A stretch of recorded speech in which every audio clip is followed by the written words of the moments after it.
करिए। अभी हमें ये चाहिए कि दीक्षा के साथ जो भी चीज़ हुई है उसके जो भी कल्प्रिट्स हैं जो भी है उनको पकड़ा जाए और उनके अगेंस्ट स्ट्रिक्ट एक्शन लिया जाए। और ये जो एसिड केस नहीं होनी चाहिए, और एसिड वाला जो केस होता है हम लोग आए दिन हर लड़की के साथ सुनते हैं, एसिड को अगर बैन हो चुका है तो बिन कहाँ से मिल रहा है लोगों को, प्रॉपर बैन होना चाहिए। बेटी बचाओ बेटी पढ़ाओ, और सही बात है, हाँ हमारे गवर्नमेंट का ये चल भी रहा है बेटी बचाओ बेटी पढ़ाओ, तो फिर क्यों हो रहा है कि ये बेटी जल रही है। यूनिवर्सिटी की लड़कियों ने कहा हम मुंह ढककर इसलिए चलते हैं कि हम पोल्यूशन और एसिड अटैक से बचे रहें, और यही कारण है कि आज दीक्षा जी जो थोड़ा बच पाई हैं वो इसीलिए क्योंकि उनका मुंह ढका हुआ था और हेलमेट लगा हुआ था।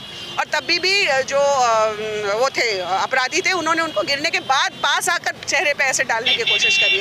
हमारे जो है समाज की जो है महिला जो बैंक कर्मी थी जो है उनको जो ऐसे अटैक हो गया है, जो है हमारा खटिक सोनकर समाज जो है इंसाफ चाहता है, नहीं तो जो है हम लोग जो है प्रदेश लेवल जो है धरना प्रदर्शन करेंगे। जो है किस तरह का आज आप लोगों ने कहां से कहां तक निकाला है? हम लोगों ने पत्थर गिरजा से उठा के जो है जलूस को जो है हम लोगों ने सुभाष चौराहे तक जो है अपना जो है जलूस ले आए हैं, और योगी सरकार को जो हम लोग जो है इंटीमेटम दे रहे हैं कि हम लोगों की बात को सुनी जाए, जो तत्काल कार्रवाई किया जाए, और जो है क्रिमिनल जो है जो घूम रहे हैं उनको तत्काल पकड़ा जाए। जो है मेरा नाम जितेंद्र कुमार सोनकर है, कामू।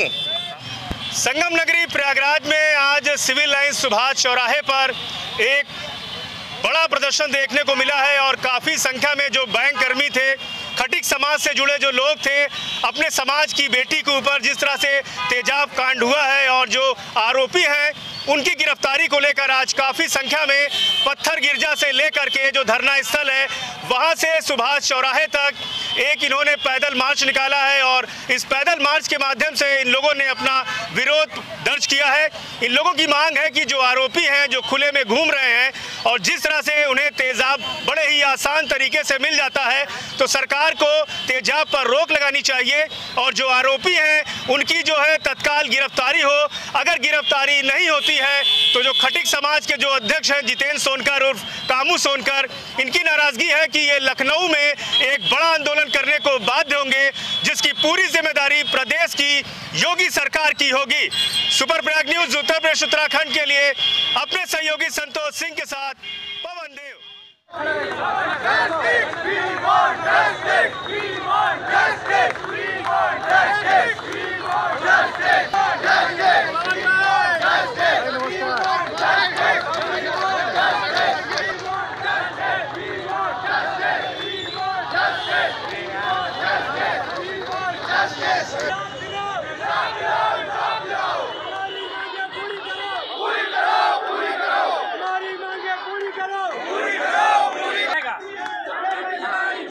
प्रयागराज में सिविल लाइन से स्थित धरना स्थल से सुभाष चौराहे तक अखिल भारतीय खटिक समाज ने पैदल मार्च करते हुए विरोध प्रदर्शन किया। अखिल भारतीय खटिक समाज के जिला अध्यक्ष जितेंद्र सोनकर उर्फ कामू सोनकर ने आरोपियों की जल्द गिरफ्तारी की मांग की, और गिरफ्तारी न होने पर इससे भी बड़ा आंदोलन करने को बाध्य होने की बातें कही, और बोले कि जिसकी पूरी जिम्मेदारी प्रदेश की योगी सरकार की होगी। बैंक में मैनेजर के पद पर काम करने वाली सोनकर समाज की बेटी के ऊपर हुए तेजाब कांड से नाराज होकर ऑफिस स्टाफ के साथ अखिल भारतीय खटिक समाज प्रयागराज जिला अध्यक्ष जितेंद्र सोनकर उर्फ कामू सोनकर के नेतृत्व में काफी संख्या में सोनकर समाज के लोगों ने सिविल लाइंस पत्थर गिरजा धरना स्थल से सुभाष चौराहे तक एक पैदल मार्च निकालकर अपनी नाराजगी का इजहार किया। बेखौफ तरीके से हमलावरों द्वारा तेजाब डालने की घटना से प्रयागराज में सभी समाज के लोगों ने पैदल मार्च में शामिल होकर अपनी नाराजगी जताई। बैंक में मैनेजर के पद पर काम करने वाली सोनकर समाज की बेटी के ऊपर हुए तेजाब कांड से नाराज होकर ऑफिस स्टाफ के साथ अखिल भारतीय खटिक समाज प्रयागराज जिला अध्यक्ष जितेंद्र सोनकर उर्फ कामू सोनकर के नेतृत्व में काफी संख्या में सोनकर समाज के लोगों ने सिविल लाइंस पत्थर गिरजा धरना स्थल से सुभाष चौराहे तक एक भव्य पैदल मार्च निकालकर अपनी नाराजगी का इजहार किया। बेखौफ तरीके से हमलावरों द्वारा तेजाब डालने की घटना से प्रयागराज में सभी समाज के लोगों ने पैदल मार्च में शामिल होकर अपनी नाराजगी जताई। इस दौरान काफी संख्या में युवाओं ने बढ़ चढ़कर इस विरोध प्रदर्शन में हिस्सा लिया। युवतियों ने महिलाओं और बेटियों की सुरक्षा को लेकर लॉ एंड ऑर्डर पर सवाल खड़े करते हुए अपनी नाराजगी जाहिर की। बेटियों ने बताया कि सरकार की बेटी बचाओ बेटी पढ़ाओ की बात करना अब बेईमानी है, क्योंकि प्रयागराज की जिस बेटी के साथ तेजाब की घटना घटित हुई है उससे यही लगता है कि युवतियां बिल्कुल भी महफूज नहीं। ऐसे में प्रदेश की योगी सरकार की बेटी बचाओ बेटी पढ़ाओ की बातें सिर्फ कागजों तक ही सीमित हैं, जबकि बेखौफ तरीके से आरोपी बेटियों को अपना निशाना आसान तरीके से बना रहे हैं। अखिल भारतीय खटिक समाज के जिला अध्यक्ष जितेंद्र सोनकर उर्फ कामू सोनकर ने अपने समाज की बेटी पर हुए तेजाब हमले से अपनी गहरी नाराजगी को बयां करते हुए बोले, प्रदेश में बेटियां सुरक्षित नहीं हैं। तेजाब कैसे आसान तरीके से लोगों को मिल पा रहा है जो खुलेआम दुकानों पर बिक रहा है। इसके अलावा सुबह प्रयागराज एडीजी प्रेम प्रकाश को अखिल भारतीय खटिक समाज ने आरोपियों की गिरफ्तारी की मांग को लेकर एक ज्ञापन भी सौंपा। अखिल भारतीय खटिक समाज जिला अध्यक्ष जितेंद्र सोनकर उर्फ कामू सोनकर यही नहीं रुके। उन्होंने सरकार को चेताते हुए कहा कि अगर आरोपी हमलावर बदमाशों की जल्द गिरफ्तारी नहीं होती तो अपने समाज की बेटी के लिए इससे भी बड़ा आंदोलन लखनऊ में करेंगे, जिसकी पूरी जिम्मेदारी प्रदेश की योगी सरकार की होगी। सुपर प्रयाग न्यूज उत्तर प्रदेश उत्तराखंड के लिए प्रयागराज से ब्यूरो रिपोर्ट।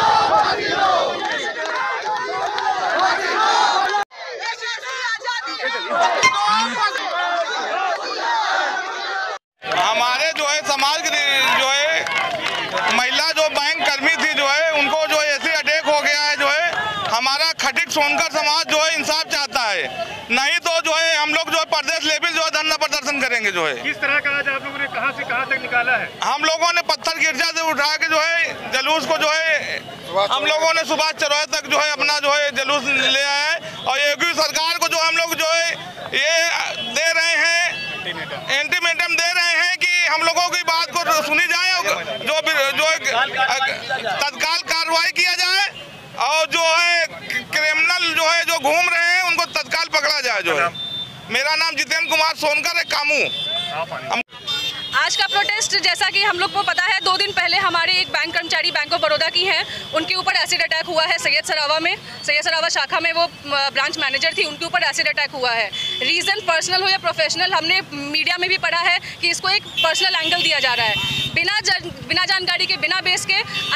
मेरी एक रिक्वेस्ट है आप सभी मीडिया वालों से कि प्लीज़ इसको एक पर्सनल एंगल ना दे जब तक बातें क्लियर नहीं होती हैं। और हम बैंक वालों के लिए मेरी बहुत बड़ी रिक्वेस्ट है एडमिनिस्ट्रेशन से भी, पुलिस लोगों से भी, कि हम बैंक वालों के लिए थोड़ा सा आप सेफ करें, सिक्योर करें। ये सिर्फ एक ऐसा नहीं है कि लड़की के साथ इंसिडेंट है, हमने कई इंसिडेंट बैंक वालों के साथ भी सुना है कि क्या होता है पास में, राह चलते लोगों के साथ कुछ भी होता है, एक्सीडेंट होता है, मर्डर्स होते हैं। प्लीज़ बैंक वालों के लिए सोसाइटी क्लियर सेफ करिए। अभी हमें ये चाहिए कि दिशा के साथ जो भी चीज़ हुई है उसके जो भी कल्प्रिट्स हैं जो भी है उनको पकड़ा जाए और उनके अगेंस्ट स्ट्रिक्ट एक्शन लिया जाए। और ये जो एसिड केस नहीं होनी चाहिए, और एसिड वाला जो केस होता है हम लोग आए दिन हर लड़की के साथ सुनते हैं, एसिड को अगर बैन हो चुका है तो बिन कहाँ से मिल रहा है लोगों को, प्रॉपर बैन होना चाहिए। बताओ बेटी बचाओ बेटी पढ़ाओ, और सही बात है, हाँ हमारे गवर्नमेंट का ये चल भी रहा है बेटी बचाओ बेटी पढ़ाओ, तो फिर क्यों हो रहा है कि ये बेटी जल रही है? अब इसमें अपनी बेटियों को लोग कैसे सरकारी नौकरी कहीं भी कार्य ये मान रही है कि बेटियां सुरक्षित नहीं, जो दावा कर रही है। बिल्कुल बेटियां तो कैसे नौकरी करेंगी, कैसे घर से बाहर निकलेंगी, तो कैसे आप सभी लोग ईमानदारी से बेटियां सुरक्षित नहीं है? योगी नहीं है, बेटियां सुरक्षित नहीं है। अगर सुरक्षित होती तो बेटियों के साथ ऐसा इंसिडेंट नहीं होता और आज हम लोग रोड पे नहीं उतरते इस प्रोटेस्ट के लिए। तो आई रियली रिक्वेस्ट सरकार से भी, आप लोगों से भी इस मैसेज को ज़्यादा से ज़्यादा आप बढ़ाएं और लोगों को तक ये मैसेज पहुंचे और इस इंसिडेंट के अगेंस्ट स्ट्रिक्ट एक्शन हो। बस मेरा नाम आयुषी है और मैं बैंक ऑफ बड़ौदा की ही एम्प्लॉय हूँ और आई रियली विश कि हमारे लिए ये सोसाइटी सेफ हो जाए। बैंक के एम्प्लॉयज़ आज इतनी बड़ी तादाद में खड़े हो पाए क्योंकि उनका अभी यूनियन बरकरार है पूरी कोशिश है सरकारों की कि बैंकों में यूनियनाइज ना करने दें, संगठनों में यूनियनाइज ना करने दें, फैक्ट्रीज में यूनियनाइज ना करने दें। ये इसी तरह की आवाज़ उठाने की ताकत को ख़त्म करने के लिए। तीसरी चीज़, बहुत ज़रूरी चीज़ मैं कहना चाहती हूँ कि एक बार एसपी के साथ हम लोग की मीटिंग हुई थी महिला संगठनों की, ये 2000 मुझे सन नहीं याद आ रहा है, कुछ समय पहले की बात है। उसमें बहुत सारी महिलाएं खुद इस बात पर आपत्ति कर रही थी कि लड़कियां मुंह ढककर क्यों चलती हैं। मतलब हमेशा जो फोकस है, जो स्पॉटलाइट है, वो लड़की पे होनी चाहिए। वहाँ पर यहाँ पर यूनिवर्सिटी की लड़कियों ने कहा हम मुंह ढककर इसलिए चलते हैं कि हम पोल्यूशन और एसिड अटैक से बचे रहें। और यही कारण है कि आज दीक्षा जी जो थोड़ा बच पाई हैं वो इसीलिए क्योंकि उनका मुंह ढका हुआ था और हेलमेट लगा हुआ था। और तभी भी जो वो थे अपराधी थे, उन्होंने उनको गिरने के बाद पास आकर चेहरे पे ऐसे डालने की कोशिश करी है। तो ये 4 बातें मैं कहना चाहती थी कि ये बहुत गंभीर बातें हैं। महिलाओं को हमेशा फोकस, हमारी मांग ये है कि अपराधियों को तुरंत गिरफ्तार किया जाए। अभी तक कोई गिरफ्तारी नहीं हुई, जबकि उन्होंने अपनी शंका जाहिर करी है। कोई गिरफ्तारी नहीं हुई है, गिरफ्तारी हो या उनको कड़ी से कड़ी सजा मिले और एसिड का सेल बंद हो। मैं डॉक्टर निधि मिश्रा, श्री मूर्ति संगठन से।